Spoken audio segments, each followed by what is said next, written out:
is Ben Harris-Quinney from the Boer Group, the oldest Conservative think tank set up in 1951. Ben, thanks for joining us. What is the point of these sanctions? What is their purpose? Well, I think there are 2 points. The first point is that in order to get benefits, in order to get some money while people are unemployed, there's a certain amount of criteria you have to meet. You have to attend meetings at a specific time, and the design of that is really to get people into the structured sort of approach to life they need to move into work. But the second point is that benefits do have to be looked at strictly. And I think a lot of people forget this because since 2008, things have sort of got a bit better, and we've forgotten perhaps how severe that economic crisis was. But this country is about 1.8 trillion pounds in debt, and if we hit another recession, we're going to be in real problems.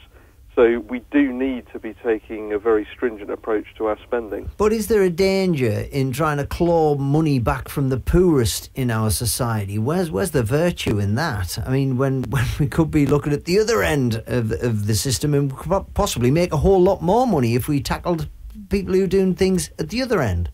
Well, I think there's a lot of truth in that. The answer, unfortunately, is got to be both. I think there's a lot more that could be done to tackle big corporations in terms of the way that they avoid tax. But that doesn't mean that at the same time you can take a lax approach to benefits, because in fact, even if we do both, we're still going to be struggling to pay down that 1.7 trillion 1.8 trillion of debt, which is a very serious amount of money. But we can't do it in a way that would be. I mean, there are some people whose benefits are being stopped because they're 1 minute late to an appointment. That can't be right. We spoke to someone who works at a food bank earlier, and she was saying that people are being driven there because of complications in the benefit system being too complex. Well, there are a number of cases, certainly that I've seen. I mean, for example, and I think this is one of the subjects of the film, but for example, where someone's had a heart attack, and as a result of having a heart attack, they haven't been able to make it to their benefits meeting, and as a result of that, they've been sanctioned. Well, obviously, that kind of thing is totally inappropriate. And when you have a national policy, there's always, unfortunately, going to be people who apply that overzealously and do so in an unfair manner.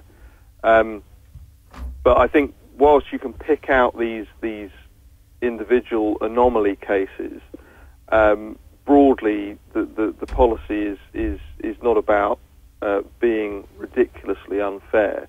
The policy is simply about making it difficult, but appropriately difficult for people to pursue benefits, and also belt tightening.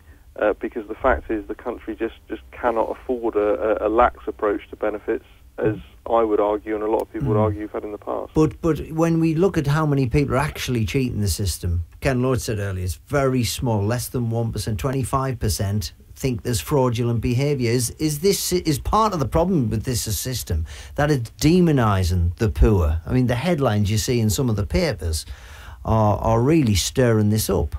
Benefit scroungers.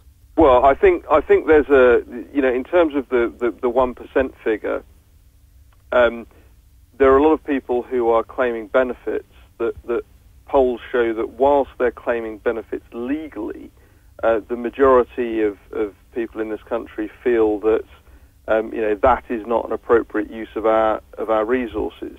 So people that are jumping through the hoops and not committing benefit fraud, but are still actually claiming a significant amount in benefits, where I think most people feel that there would be other options available to them. Okay, Ben, listen, thanks for speaking to us. Ben Harris-Quinney there.